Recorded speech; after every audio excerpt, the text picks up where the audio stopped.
Day 1290 of the war.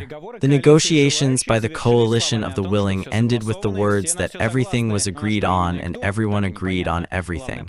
But on what exactly and who, it is not clear. The main problem is the absence of a clear position of the US. Trump has never managed to specify exactly how America is ready to support the introduction of European troops into Ukraine after the war. But the US president actively encouraged Europe to stop buying energy resources from Ukraine. One of the key customer countries is Hungary and Slovakia. Trump also encouraged Europe to stop buying oil from India. Overall, this is not the positive outcome we all would like, but still, it's still quite interesting. After all, from such a position, Trump likely won't support Orbán and Fico in their request not to fight for friendship.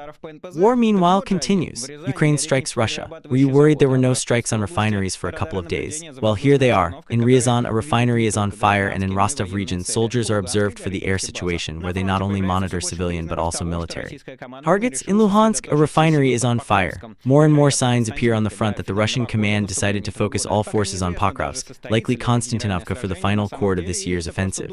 It's still unclear whether this will be a general battle for real or just an abstract idea from commentators. Invalid soldiers of the SVO have become drivers of prioritization in Russia, said the Deputy Minister of Defense and simultaneously Putin's cousin Anna Savalva. Meanwhile, one of these drivers has worked out a protest from plastic bottles, not waiting for state help. The war often serves as a tool for developing civil medicine, but apparently not in Russia. It's strange that it isn't noted that Russia is ahead of the whole planet in the production of coffins for military purposes. In Sverdlovka region, a neighboring man burned down a military building with his family, claiming he is killing civilians at the SVO. Families, of course, shouldn't be becoming a target together, and it's important to stress this every time, but everyone who thinks they'll go kill civilians should think 1,000 times. Are they ready to face such a situation in the future? Of course, it gets worse every year, as we've already seen in Russian history. And not just that, this and much more in today's fresh report, which you can support with your likes, comments, and subscriptions to the channel. These actions help promote the video, especially your subscriptions. They are important for YouTube algorithms. Pay attention to how subscriptions work. People subscribe after a video, YouTube posts that video. So thanks to everyone whose subscriptions during or after the video, and to those who have already subscribed. And your likes and comments are also a low bow. Now let's move on to what happened in the past 24 hours. The Bitely channel summarizes the coalition of the decisive, or as they call it, the coalition of the willing, which ended without serious progress, since it was not clear how exactly the coalition is supported by the US. Without US support, few are ready to deploy their troops on Ukrainian territory after the ceasefire. Overall, nothing has happened following Trump's call with the leaders of the disruptive coalition in Paris, writes Bitely null, and I don't quite agree with him, but let's start in order. Macron, followed by Bitely, said the US would continue discussing security guarantees for Ukraine. The US would continue contacting Russia. If Russia continues refusing peace, sanctions will be imposed, and Bitely will put a smile to Macron's words, because, indeed, one can already wait for some sanctions from the US if Trump persistently shows he intends to do nothing. Zelensky said American partners said Putin invited him to Moscow. Thank you, American partners, we didn't know, Bitely ironic. Reuters reported that during the call, Trump pressured Europe to stop buying Russian oil and urged Europe to pressure China economically and fund Russian military operations. Macron said that during the call, Trump recalled two countries, the EU, which continue to buy Russian oil, Hungary and Slovakia. I think that this is good because previously these countries defended their position relying on their closeness to the American administrations, and added that technical work will be carried out along with China. Zelensky confirmed that Trump is very displeased with Europe's oil purchase, particularly in Hungary and Slovakia, but reminded him that they themselves complained about Ukraine's strike on the Druzhba oil pipeline. But he certainly shouts that today the US openly says these countries are helping the Russian military machine, said Zelensky. And in my opinion, it's not just a zero, because let's be honest, all these talks about the coalition of the wanted are important for the post-war time, certainly. But the problem is that this post-war time is still not even on the horizon. The war is still going on, and it isn't going to end. But strikes on Russian refineries and other elements of the fuel infrastructure are important here and now, and the only thing that could stop them or slow them down is Trump. So the fact that Trump isn't ready to agree for Hungary and friends, for me and for the war, seems quite valuable to me. In fact, Ukraine has been confirmed that the US does not object to these strikes at all. Well, besides Trump, there are no allies from Orbán and Fico is, so I wouldn't call this a zero. At the same time, I would also like to note that Europeans should stop relying on the US. If Europe wants to be an independent strategic actor, and it's been clear for a long time that this will happen anyway, then American external and domestic instability won't end on Trump. And in that context, I want to remind you of a very good March text by analyst Michael Kaufman from the Karno-Jajek Fund, from the Royal Institute for Unified Forces. There they convincingly proved that expanding European contingents in Ukraine means American aid is basically useless, or at least should not be needed, if Europe wants to restore its own conventional armed forces to the level appropriate to the superpower's status, which is exactly the European Union. In particular, Kaufman and Wolting mentioned that U.S. air defense systems are not needed to protect from Russian attacks, because Russia does not have the capability to carry out truly massive attacks deep into Ukraine. And to protect yourself from the fact that it will reach you, Ukrainian experience can be used to hide under the ground. Just recently, footage of a barracks in one of Ukraine's full-ground training centers appeared on social media. Considering the recent increase in military costs for European countries, they have every chance to provide Ukraine with security guarantees even without the US participate. Only political will is lacking. It is also important to note that the coalition conference is not quite over already. The Telegraph reports that Berlin suggests increasing Ukraine's air defense capabilities by 20% every year, as well as cooperation in cruise missile production. Which probably, let's be honest, is already happening because the MERS announced support for Ukraine's long-range capabilities, and after that we saw the Flamingo missile. Not just words, but actually. Germany also plans to deploy 5 Ukrainian brigades every year, including the deployment of 480 vehicles per year. US began to separate Europe, and once it became strong and independent, take, example, Israel. US is ready to do 1% of the work it couldn't do, but once 99% was done by the country itself. Trump, like Putin, respects only force, and Europe should understand that. I told you about new Ukrainian missiles that are already coming and will soon come in much longer numbers across Russia's territory. In the future, Arsenal can expand even more. The UK is developing and will give Ukraine Nightfall ballistic missiles, said the head of the Ministry of Defense of the country. Don Healy, the declared range of this missile is over 600 kilometers and it carries about 300 kilograms of explosives. The accuracy of the strike is high, with a bias of up to 5 meters. It is also capable of operating in a difficult electromagnetic environment. The missile development was announced at the end of August. Disruptions should take place, unfortunately, not earlier than May 2026. Serial production can begin at the end of 2026 or 2027. If we talk about the assistance that the UK is providing now rather than in the future, the cost of arms delivered to Ukraine by the UK due to benefits from frozen Russian assets was over £1 billion. The sum of the funds reached by Russian forces allowed hundreds of thousands of artillery ammunition, hundreds of air defense missiles, parts, and new contracts for service, repair, equipment, and transport funds. In addition, UK government provided Ukraine with a loan of $2.26 billion fundings, which has also declined. Through benefits from frozen Russian assets. UK Defense Minister John Healey stated that the country is ramping up military support to help Ukraine defend itself against Russian aggression, and at the same time making every effort to provide peace with the coalition of the willing. Ukraine in the meantime offers the Philippines defense agreements that are provided in particular by joint production of sea drones. This is reported on Wall News.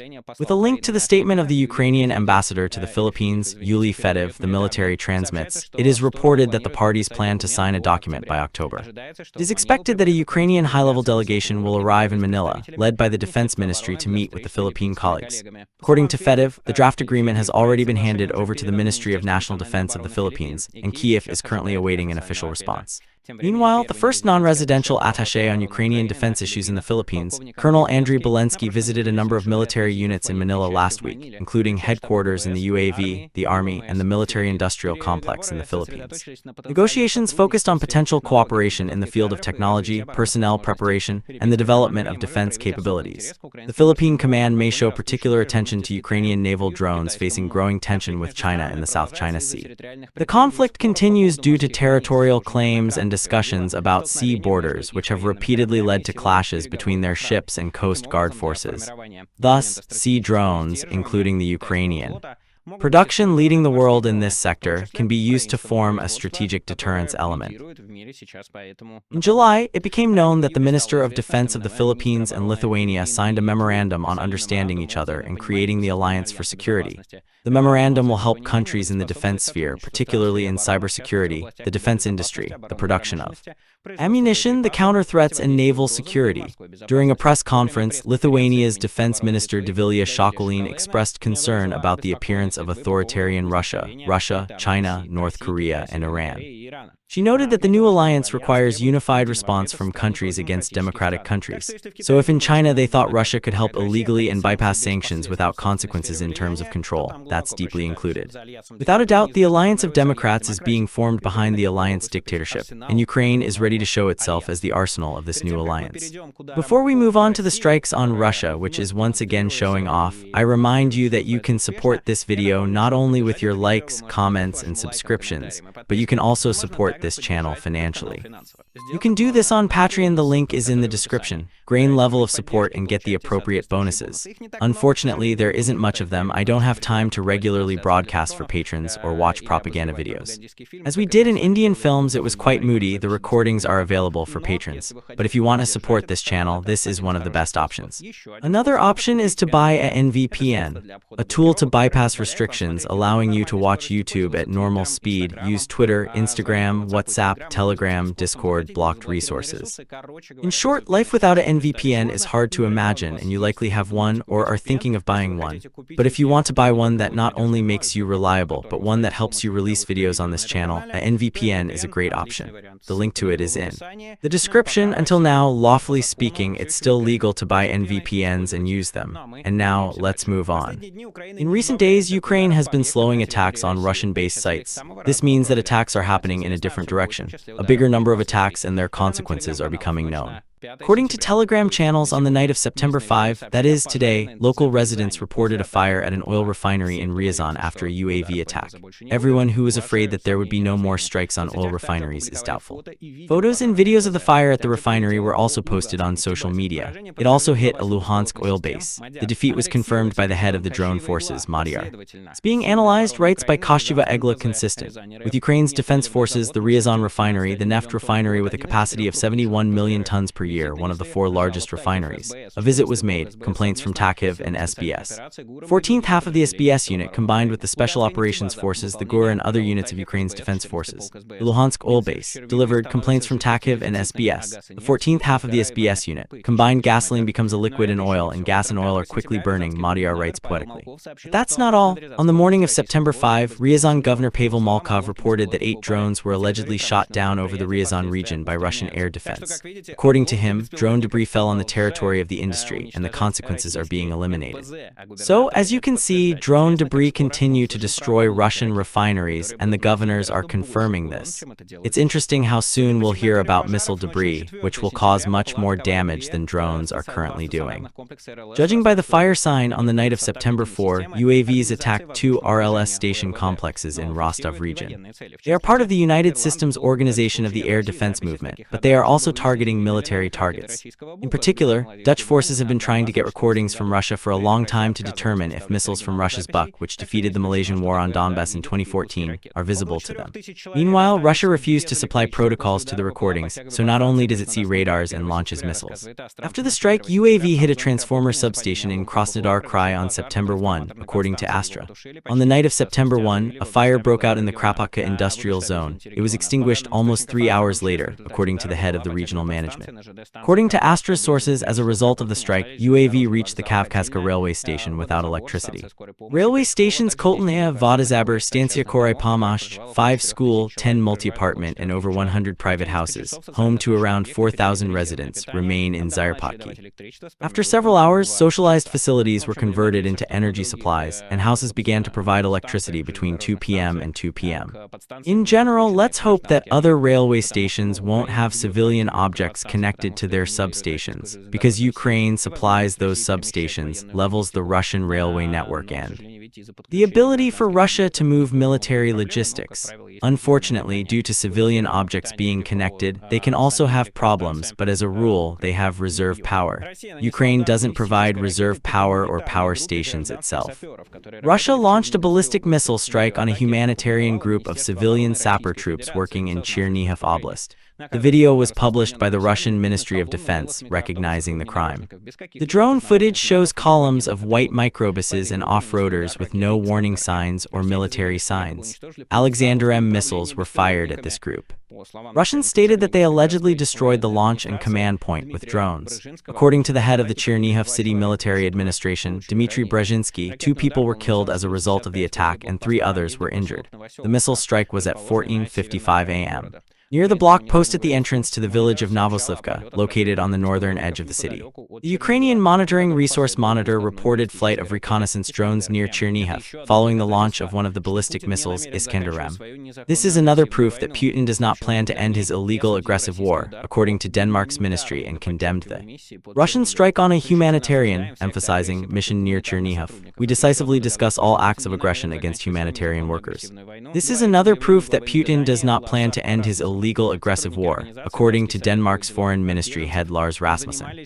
Organization's workers, the Danish Refugee Council, were engaged in demining in the terrain, wrote the head of the city's military administration. Usually in such cases, direct comments are necessary, claiming that Western countries are only limited by deep concern, but not in the case of Denmark.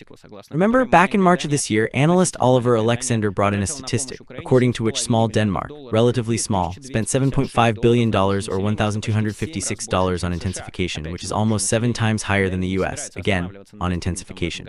He wrote, Dania is not going to stop at what's achieved this year. She'll fund weapons production for Ukraine's €1.4 billion defense industry, the minister told the country's defense a week ago. Now, Denmark is making a lot of effort, but the Russian strike is undoubtedly another criminal strike on a humanitarian mission. No signs indicate a drone launch there. Well, that is, special equipment, including those installed on the vehicles themselves, is needed for this purpose. Moreover, to imagine that drone operators will just stand on the road, well, that's nonsense. That doesn't happen in this war. So yes, another manifestation of the Russian army that they don't care. And most likely, they really reported up top that we really got hit there. And they said at the top, yes, we got hit so well. As you remember, where the Russian missile flies, there was a NATO headquarters, like the cafe where a Russian missile hit, without any troops, but it didn't interfere with Russia stating that there was a NATO general meeting or any other nonsense. AT&T analysts identified 33 Russian colony employees in Mordovia, where Ukrainian POWs are systematically tortured. These data was handed over by analysts for publication on the international intelligence community Inform Napalm. According to the defenders, in April 2025, in colony number 10, about 700 Ukrainian servicemen were held at 850 places. Only 177 Ukrainians returned home. The rest continue to be held captive, fighting not only for freedom, but for life. Colony number 10 is located in the village of Udarnaya Zubova Polyansky district of Mordovia. A special regime is in effect, full isolation and constant pressure on prisoners. The intensity of the personnel in this facility was reported back in the 12th and 14th years. However, after the full-scale invasion of Ukraine, the colony became a real conveyor of torture. Among the methods of influence, according to prisoners, they used electroshockers, long-term standing, lack of sleep, eating, and refusal to be treated. They even hid the location from the prisoners, and many didn't know where. They were before the exchange. Security personnel were hiding under balaclavas and medical helmets. Journalists of the schemes project previously managed to establish part of the colony's employees. After that, OSINT investigators continued working and gathered more detailed data. The results were password data, phone numbers, and subscriptions from 33 former and active employees of the colony. Combined materials were handed over for the International Intelligence Organization Inform Napalm publication, including individuals, leadership, so-called medics, and ordinary employees involved in torture and crimes against humanity. The schemes revealed that investigative committee and FSBRF staff began instructing personnel at the age of 10 to strengthen responsibility for spreading the information. This is evidenced by the Kremlin's fear of being exposed to the truth about war crimes. These people are part of the natural Gestapo, and they act in a way that no one, including me, has ever experienced before. All these criminals have no criminal sentence, legally or personally. I hope each of them will pay for themselves. Now let's move to the front line, according to Ukrainian military analyst Konstantin Mashavets. Russian command managed to eliminate a direct threat of cutting Russian breakthroughs on Dobrapilya. However, the distance between Ukrainian defense positions at the base of the breakthrough in Zapovnaya and in Vladimirovka and Shakova is only 6 kilometers. Russian troops in this area simultaneously halt Ukrainian counterattacks along the perimeter of the incursion and try to attack near the Pokrovsk-Dobrapilya highway, as well as reach the northeast edge of Myrnograd. In this direction, Russian forces have managed to capture about 3 square kilometers in the past few days.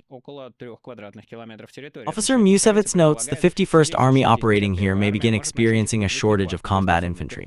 The attempt to break through and its consequences have led to excessive forces and Russian forces spending, and the attempt to break through to block the Pokrovsk-Myrnograd crossing. Meanwhile, Russian forces southwest of Pokrovsk are doing far worse. A separate unit of unmanned systems, Gostrokordzhy, the Center for Ukraine's National Guard Omega, posted a video of the death road with the bodies of Russian troops near Novoselgivka. Sis Pokrovsk wrote in the unit's channel, "This is what the direct road the Russians are trying to go to Pokrovsk looks like. It's only one part of the entire route. It seems like big historical battles of the Second World War, but no, it's the desire of sick people to capture someone else's city. On the way you can see the transport that occupiers are trying to break through, self-propelled. Vehicles, motorcycles, bicycles. This is a trend in today's war instead of tanks and armored vehicles. During the city's defense, occupiers' losses only increase in this direction, according to dozens of thousands, according to Gostrokordzhy, and I'm willing to believe such figures. Considering that Pokrovsko's defense has been going for many months, this direction has remained the most intense in terms of Russian attacks, as well as in terms of Russian core. Another example has emerged near Pokrovsko, what the front line looks like now, or rather, its absence, the one I mentioned in a recent video. The Ukrainian channel Infactum reports about a new example. The 503rd Marine Battalion destroyed Russian motorized infantry that was moving toward Myrnograd. The map shows that this is quite deep in Ukrainian defensive positions, but Sinter Mo Klasen, who geolocated the site, says it means nothing, because 2 days later, the infantry of the Skell Assault Regiment was already in the center of a new economic sector. This is more to understand what the current front line is, or rather the absence of a line as such, writes Infactum. As for Sumy region, Ukrainian military analyst Mashevitz reports that Russian armed forces in Sumy region continue limited attacks as Ukrainian defense forces conduct counterattacks in the western part of the Russian salient. At the same time, he notes that the pace of Russian offensive operations has significantly declined, and in separate sectors the Russians have turned to defense. And it is not surprising because we remember that the VDV units and sea infantry are deployed from Sumy to Pokrovsk, where their equipment is already on fire, which they are used to trying to launch in the direction of Pokrovsk. The Russian Ministry of Defense cheered us on with the flag picker in Kupyansk the day before. I was already waiting for an analysis from Deep State. However, since the Ukrainian project is familiar with analyzing a certain situation conditionally, their post was posted too late and it didn't make it to yesterday's report, so I'll give it a today, especially since the situation isn't finished. So here is what the Ukrainian analysts told me about the situation in Kupyansk. Today, Russian armed forces published footage of demonstrations of their rags in different parts of the city of Kupyansk, once again turning it into propaganda. In particular, the presence of Russians even in the center of the city, where they were without obstacles for a while, was recorded. The show itself with rags took place in points that are in the gray zone. The 10th Army Corps of Ukrainian Armed Forces later showed footage of the defeat of some Russians on the northern outskirts of the city in the gray zone, but it is quite early to draw a conclusion of the enemy's full destruction. The presence of Russian soldiers on the northern outskirts of Kupyansk is not news, but rather persistent existence of a gray zone, and this is demonstrated. Russians are constantly trying to slip into the city and secure at least the outskirts to increase their numerical presence for further advance. Defense forces are of course trying to multiply these attempts by 0, but the advantage of Russian forces in infantry makes itself known. To increase the chance of capturing the city, Russian troops try to occupy the surrounding area. That's why they go into battle specifically for the world settlement, the old name Myrnia, which like Radkovka is supposed to be a place for accumulating infantry.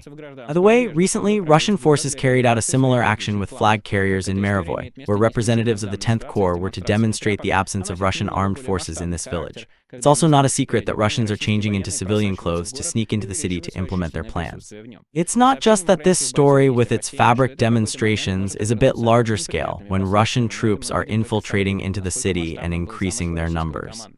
According to Ukrainian fighters, this could lead to unpleasant consequences, but that's only for now, the scale of Russian command's intent. At present, active attempts are being made by assault infantry groups, which the Ukrainian military is trying to stop with their efforts. In September, we'll talk not once about Kupyansk, because Russians have come close and are actively sensing weak points, which he's already slightly identified. As for developing successes, they happen instantly, warns Deep State, but I'd argue that it doesn't happen instantly. For example, in the case of a breakthrough through near Pokrovsk, Russian forces were clearly late with the send-on to reinforcements apparently foiled on the scale of their own successes. Of course, one could argue that this is more of an exception, but the key point is that Ukrainian command is capable of moving Russian faster and occupying gaps before those tactical ones become operational. On the northern outskirts of Kupyansk, there is indeed Russian sabotage activity, admits the Ukrainian military author of the Telegram channel officer. Yes, these are not assault or infantry units of Russian armed forces deployed in the city, but due to the fact that it is sabotage, the situation does not become easier, as we again observed the same problems with planning and preparation of the city for defense, or rather the lack of all these processes. Russians managed to approach of the city and slip into it without obstacles, similar to what happened in Pokrovsk, the officer believes. Our Russian flag carriers flying ammunition with drones, and then Ukrainian fighters demonstrate the captured Russian flag, which they tried to use to confirm control over the city. According to this, the post in the Z channel Isinavada on the Donbass on the line of fire, where the opinion of the subscription is brought about the practice of footholders. This is direct paralysedry, the channel spokesman writes. Do they really not understand? At the top that this is P*S for the assault guys are guys, the sender to one end, and I, like the guys who go to the flag, put on the further fate who will storm the repeated village. Who reports up shows the direction of the strike in the near future. I'll send my personnel to this village to capture it. Hey, Ukrainian armed forces, you see, I'll send soldiers here.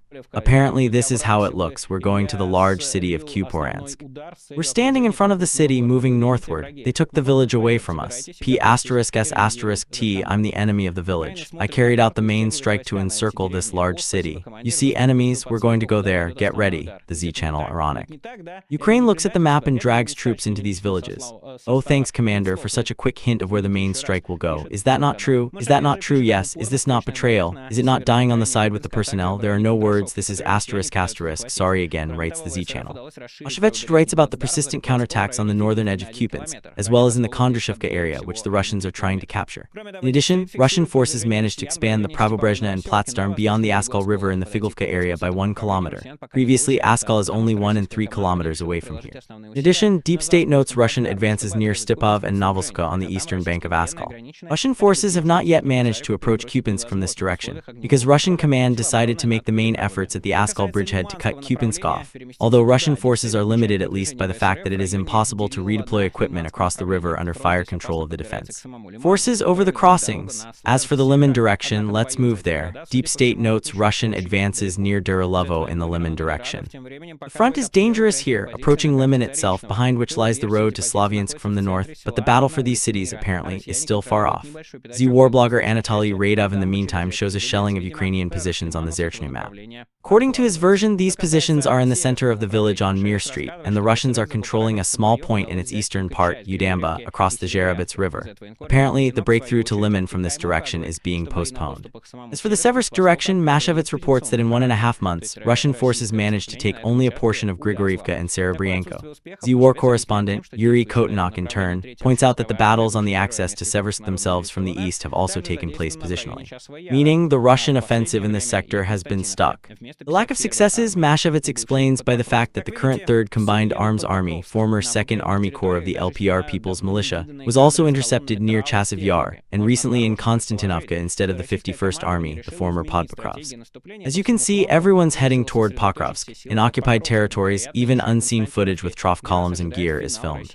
One can assume carefully that the Russian command decided to change the offensive strategy along the entire front, and decided to focus all forces toward Pokrovsk and likely also on Konstantinovka, where the Russian offensive final is expected this year. Thus, Russian units apparently decided to use their recent weeks while the weather is warm and leaves have not yet covering, i.e., shelters in the form of greenery remain. An independent deployment of armored equipment stockpiles, which Russian forces have accumulated over the past few months, losing less equipment than was supplied by forces from residual supplies. Are these predictions true? It's unknown. As for now, it's based on quite sharp data, but we'll keep an eye on the development of the situation. The Okogoro channel is breaking down data on where Russian advances in Ukraine are in August along regions. Here, what he has. The entire Ukraine is 464 km, that's 15 kilometers per day, say, roughly. Sumy region is 3.8, meaning Ukraine has only increased in this region under control. Kharkiv region is SQ, km. Luhansk region is -43, Donetsk region is -344, Dnipropetrovsk region is -20.6, Zaporizhia region is. It is clear that the main Russian efforts are concentrated in Donetsk region, but they do really count as success. Even if you take Gerasimov's data into account, which the Russian forces are controlling here, 99% of Donetsk region, which is not true. For the full capture of the region at the same pace and with the same losses of roughly one Afghanistan. War per month takes no less than 16 months. So again, Russian forces captured less than 1/8 of Ukraine's territory in a month. 81% of Ukraine's territory remains under control after that month. Further considerations, I suggest carrying out operations on its own. Spoiler, nothing good for the Russian Federation will come out, but it's clear that direct extrapolation is not the most reliable instrument. We are only evaluating current rates, extrapolating as much as possible further. It doesn't mean things will go on like this. Let's hope Ukraine will soon be able to stop a full Russian offensive. Z channels showed striking footage of a Ukrainian drone, the Ram-2H, flying over Russian equipment in Debaltseve, 45 kilometers from the front line. A drone with a cross-shaped wing and long range called the UkroLancet got hit. Tank in the rear with one of its lines taken out. It probably also hit Pokrovsk but didn't reach it. Like Russian Lancets, the Ram-2H aims to use reconnaissance UAVs only, naturally not ZAL, but Shark. Overall, such drones go off base, but they've become more and more Z-men. According to previous reports, this indicates that Ukraine has begun developing the so-called middle strike, strikes on zones tens of kilometers from the front, still considered relatively safe, but in the future the kill zone should spread there, leaving Russians with no calm rear at all. SBO units of ALA Source Group, Ukraine's National Guard, destroyed an anti-aircraft missile system, 300V, and a radar station to light targets and target missiles of Russian occupiers in Zaporizhia Oblast, according to Militarny.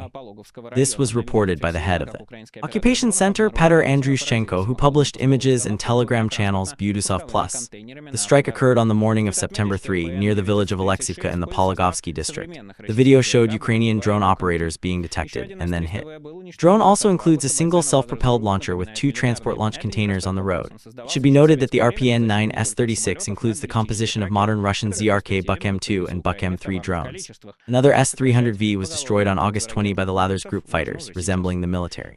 This is a complex that was developed in Soviet times to protect not only aircraft but also ballistic missiles that could in the future appear in Ukraine in numerical figures. So cutting overhead anti-aircraft systems is important already. Aeroflot is located temporarily in the occupied Zaporizhia region. The fighter-bomber channel close to the Zaporizhia region has become like Russian infantry fighting against a motorized rifle regiment that was formed to block holes in the defense near Kursk. Now the regiment is advancing, and this is what the fighter-bomber says about it. It has truly broken through. The so-called Cosmodsand, meaning an aerial space fighter-bomber, has stopped accepting servicemen not trained and skilled in assaulting forestry groves, so they are targeting the Zaporizhia region. The soldiers, they sensed what it was like to go into an attack without intelligence, without art preparation, without aviation, without ing time. In the 4th year of war, the approach of crew commanders didn't change a thing. The same soldiers who were commanding in February 2022, there are no others and never will be. If someone decided they suddenly became smarter, experienced, nobler, and all the bad and the good were shot at, he is mistaken. Practically everyone, especially idiots, now learn how to fight. They teach sums, teach their colonel talents to young, experienced commanders just like them, declared in their image and appearance or commanding in less important directions and positions. The rest share with those who have little to lose, spitting, defecating, have immunity, don't want to stretch, and don't work speedy not for slides but for results, according to military science. And for those who understand that if you have many losses, it can be considered a feat, working different from neighboring commanders whose losses are lower. If it is to be fixed every evening by reports about taking the next Kondratovka and in the morning to screw it, then this is already a reason to move and write a top position in the representation for Guznograd. Main thing is to explain the main thing correctly. The main thing is to report that you took the shit as if you took the capital. Report about the square kilometer of unnecessary territory as about the strategic break. Eva, through your TG channel, got sunk in the front and the enemy is running. Check a couple of kilometers more. Who'll check, on the ground, the right position instead of a combat order and go to war as long as you want. The guy with the main flag is beautiful to take a photo of and everyone will forget. And what happened to the guy with the flag will also be forgotten. Well, they will see if she's lost weight or not. So what? A heroine star won't carry herself yourself. That's why losses in personnel should be respected at the proper level. It's not a tank, it's people. The cheap weapons in war, a fighter bomber is in charge of them. If you followed the reports with the Sumy residents fighting the submarines and the entire front, you probably understand what he's writing about. If not, a very good retort came out of how Russian aggression looks from the participants' point of view. Putin arrived in Vladivostok and already asterisk, but nevertheless, where he was shown the interactive zone dedicated to his favorite 155th Marine Brigade, real cannibalists who don't know how to fight, but they act like selected sadists. A strange desire for it, the Russian president continues to demonstrate. Earlier, Putin titled this brigade Imyakim. General Major Mikhail Gudkov, killed in early July after a strike in the Ukrainian armed forces on a command post by the 155th Brigade in Kornivka, Kursk region. The 155th Brigade, according to Ukrainian authorities, is responsible for the killing of civilians in Bucha, Iepening and Gastomelia, Kiev region. It is also assumed that military units from this brigade headed several armed forces and then shared videos online with heads sent to the peak. Honestly, I'm losing my guess as to what exactly could be in the 155th Brigade's interactive zone. Waiting for your versions in the comments is perceived as the wrong one. While Kashavarova tells us how the Ministry of Defense plans to create units of ill people with hepatitis B, not allegedly to hold defensive positions, and the reality looks somewhat different, as I promised. They told me no one will discharge me to work at the military-industrial complex. We don't care about your health condition, hepatitis or not, and when there are not enough people, you'll go to work, go to the front, or go and fight. A serviceman, Sergei Varlanov, who serves in the 83rd Motorized Rifle Regiment, Military Unit 120,265, asked competent departments for attention on his situation. The soldier reported that he was admitted to the Saratov Penal Colony V for social reasons and a chronic hepatitis C condition. Doctors sent Sergei to work in a tea plant so he could work there. Servicemen can appeal for immediate dismissal from military service after assigning the Category V, limited term for treatment of wounds, reducing injuries, as well as those with social significant disorders, tuberculosis, Vichy infection, hepatitis V and C. When the soldier arrived in the unit, he was not only refused a dismissal, sending people to the unit shortage, but also began threatening with being sent into assault and attempting withdrawal. Since he found himself in such a situation, he was forced to leave his unit's position to defend his right to be dismissed. I understand that this is the end for me if I don't send the assault troops, if I don't send my wife, or else I won't see my children or my family anymore. Well, one should have thought about it before. The point is that he deserted. But yes, it strikes me how assaults are perceived in the Russian army as some kind of punishment. Although it's clear why, they are so organized that there is practically no chance of surviving. But the basis of a good army is not punishment. An assault is an elite unit under which respect is counted and they do the main, so to speak, work. But in Russia, this is the one who blamed the hypocrite. Remember Kashavarova said they would definitely not be sent to the assault? Well, check what it's called.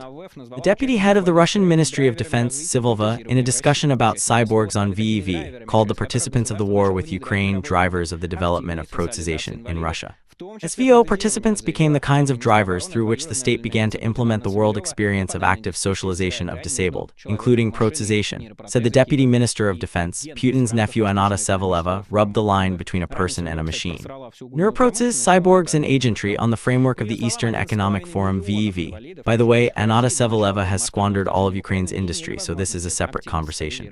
In her words, 11.5 million disabled people living in Russia before the full-scale invasion of Ukraine had the opportunity to actively socialize. Sevleva noted that participants in the special military operation allowed Russia to reach the priority flagging level in protrusion. There's nothing fundamental or humiliating about these statements at all. After all, the war is often the drive to the development of civil medicine.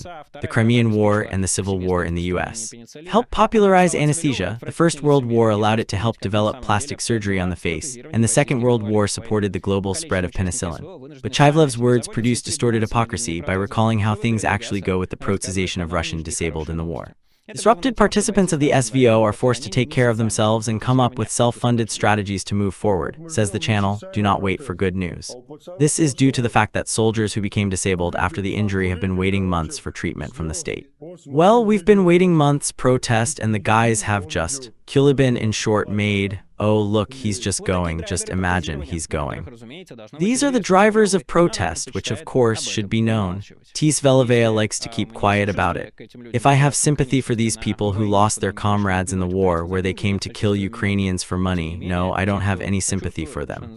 But still, those who sympathize, as they are called, must understand that once again the authorities are showing they don't care about their relationship. By saying one thing, saying another, these people must understand those who are thinking of joining the Russian army or who are out there right now. The state will let you go, run away, stop being killers or not, stop being killers at all, and save your life and end. Incredible things are happening in Russia. On the night of September 1, a family of war participants in Ukraine burned a house in Artemivsk's Sverdlovsk region. Fire car poured a burning mix of a car, a door, and a fence to the house where a wife of a serviceman and 2 children were at the time, one of them disabled. The woman herself extinguished the fire. A suspect detained the police and let it go for a while later. Materials indicate that there was no reason to conduct a criminal case due to minimal damage. According to the injured, the fireman's neighboring was the fireman. His wife allegedly admitted his fault and explained, "That's punishment for having your husband kill civilians at the SVO." Sledcom's head Alexander Bostrikin ordered an investigation into all circumstances of the case, reports the state agency TASS. Of course, I cannot and will not approve the link between the relatives of Russian soldiers to the crimes they commit in Ukraine. Moreover, these relatives will suffer the murders at the CSR when they return home, and the children are to blame, disabled children who didn't choose to be born into this family.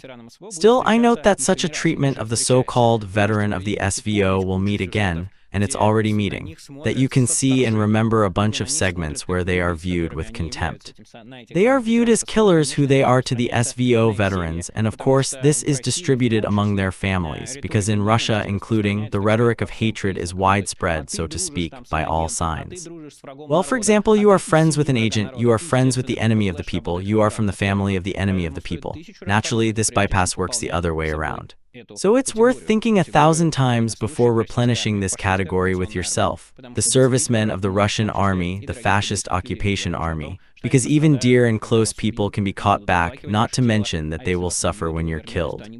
They will cry out your body, and if you are not killed and returned, they will suffer from your PTSD, which never goes away and which we also see working. This was Michael Nacke with you, and until next time, all the best, goodbye.